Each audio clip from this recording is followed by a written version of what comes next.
Hanging Gardens of Babylon, the Great Pyramid of Giza, the Temple of Artemis, and the Lighthouse of Alexandria। ये इतिहास के बेहद खूबसूरत, मनमोहक, आलीशान स्कल्पचर्स और इमारतें रही हैं। दोस्तों, मैं आपको पहले ही बता दूं कि ये इमारतें ओल्ड 7 वंडर्स रही हैं इतिहास के, या अगर हम हिंदी में कहते हैं तो ये इतिहास के 7 अजूबे रहे हैं। दोस्तों, मैं हूं प्रखर, आपका दोस्त और आज की इस वीडियो का होस्ट। आज हम इस वीडियो में जानेंगे ओल्ड 7 वंडर्स के बारे में। तो बिना वक्त ज़ाया करे हम इस वीडियो को शुरू करते हैं। So let's start. Number 7, the light house of Alexandria. Light house of Alexandria इतिहास के उन 7 अजूबों में से एक था, जिसे उस समय 7वें नंबर पर जगह दी गई थी। ये आर्किटेक्चर पेटोलेमिक किंगडम के फेरोस आइलैंड में स्थित था। उस समय इसे फेरोस ऑफ एलेक्जेंड्रिया के नाम से भी जाना जाता था। इसे राजा पेटोलेमी द्वितीय के शासनकाल में बनाया गया था। साइंटिस्ट ये दावा करते हैं कि इसे 250 बीसी के आसपास में बनाया गया होगा, और जब ये बन के तैयार हुआ होगा तो इसकी ऊंचाई तकरीबन 100 मीटर से 110 मीटर तक की रही होगी। कहा जाता है कि एक समय ऐसा था जब ये बिल्डिंग इंसानों के द्वारा बनाई गई सबसे ऊंची इमारत थी इस दुनिया की, जैसे आज बुर्ज खलीफा है। दोस्तों, ये बिल्डिंग इतिहास का आर्किटेक्चर देखने का एक बेहद अच्छा नमूना है। इसको बनाए जाने का मेन कारण था समुद्र से आए जाने वाले जहाज़ों पर नज़र रखना। अफसोस की बात है कि लाइट हाउस ऑफ एलेक्जेंड्रिया आज पृथ्वी पर पूरे सही तरीके से मौजूद नहीं है। कई प्राकृतिक आपदाओं और युद्धों के कारण ये पूरी तरह से तहस नहस हो चुका है, और इसके आज बस इस पृथ्वी पर कुछ अवशेष मात्र ही रह गए हैं।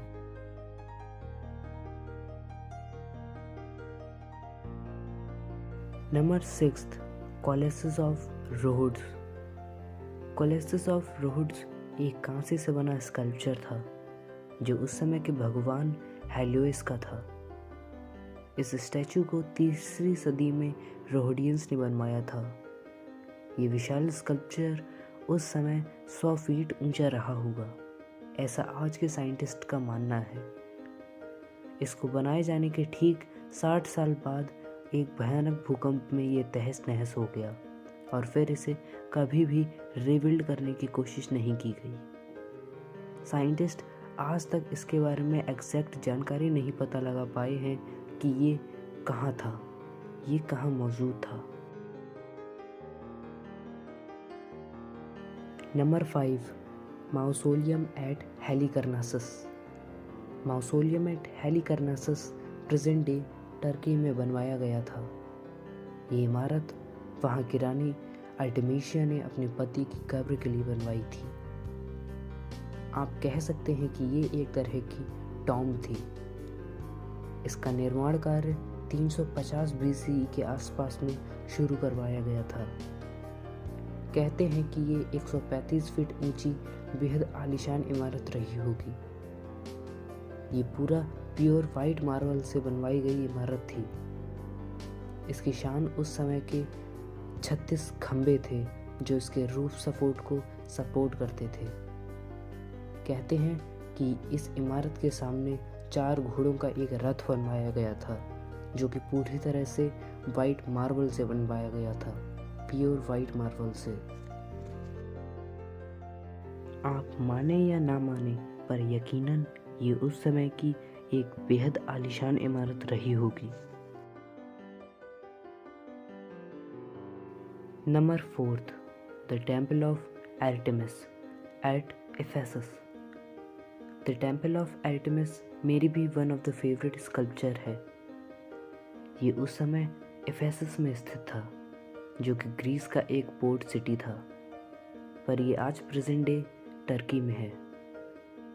ये एक धार्मिक स्थल था, जैसा कि नाम से ही पता चलता है। उस समय इसे भी प्योर वाइट मार्बल से बनवाया गया था, जैसा कि आप इमेजेस में भी देख सकते हैं। इसमें टोटल 127 खंभे थे। इसे 550 BCE से लगभग 350 BCE तक बनवाया गया था। एक लेखक द टेम्पल ऑफ एथेंस पर लिखते हैं, apart from Olympus the sun never looked on anything so grand. इस बेहद खूबसूरत, आलीशान, मनमोहक और बेहद आकर्षक इमारत को 21 जुलाई 356 BCE की रात को राख कर दिया गया, ठीक उसी दिन जिस दिन अलेक्जेंडर द ग्रेट का जन्म हुआ। आपको मैं बता दूं कि ये वही अलेक्जेंडर द ग्रेट हैं जिन्हें हम हिंदी में सिकंदर महान के नाम से जानते हैं। इनका जन्म उसी शहर में हुआ था। उस इंसान जिसने इस टेम्पल ऑफ आर्टेमिस को जलाया, उसका नाम था हेरोस्ट्रेटस। उसने इसे इसलिए जलाया ताकि उसका इतिहास में नाम जाना जाए, और आज इसका नाम भी जाना जाता है। Number 3, statue of Zeus at Olympia. Statue of Zeus Greek mythology के एक भगवान का स्टैचू था जिनका नाम था ज़्यूस। इस स्टैचू को मिड 5th सेंचुरी में बनवाया गया था। उस समय इसे 24 कैरेट गोल्ड से बनवाया गया था और ऊपर से इवोरी से हाईली डेकोरेटेड किया गया था। साइंटिस्ट का मानना है कि यह स्टैचू 40 फीट ऊंचा रहा होगा। इससे आप ये अनुमान लगा सकते हैं कि इसके बनाए जाने की लागत कितनी रही होगी। पर अफसोस 462 BCE में इसे पूरी तरह से नष्ट कर दिया गया।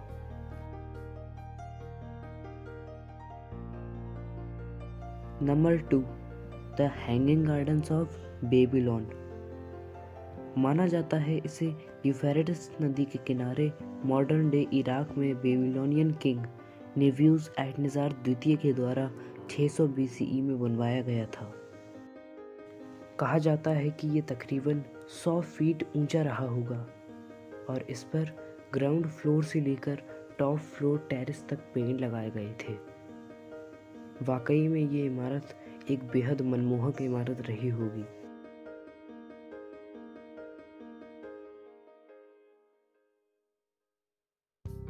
Number 1, the great pyramid of Giza. अगर मैं आपसे पूछूं कि सबसे ज़्यादा पिरामिड्स अकेले कहाँ हैं तो आप कहेंगे इजिप्ट, पर यह उत्तर गलत है। सबसे ज़्यादा पिरामिड्स अकेले सूडान में हैं। खैर छोड़िए। The great pyramids of Giza Nile river के किनारे इजिप्ट के ये 3 पिरामिड्स हिस्ट्री में 7 वंडर्स की लिस्ट में सबसे पहले पर रहे हैं। इनमें से जो सबसे बड़ा पिरामिड है वही इतिहास के 7 अजूबों में शामिल था। सबसे बड़े पिरामिड का नाम है पिरामिड ऑफ खूफू, क्योंकि राजा खूफू ने ही इसे अपने कब्र के लिए बनवाया था। दूसरे पिरामिड को पिरामिड ऑफ खाफरे भी कहा जाता है, क्योंकि इसे खूफू के बेटे काफरे ने अपनी कब्र के लिए बनवाया था। इस पिरामिड के सामने एक स्टैचू को देखा जा सकता है जिसे स्फिंक्स कहते हैं। इसका सर तो मनुष्य का है पर धड़ एक शेर का है।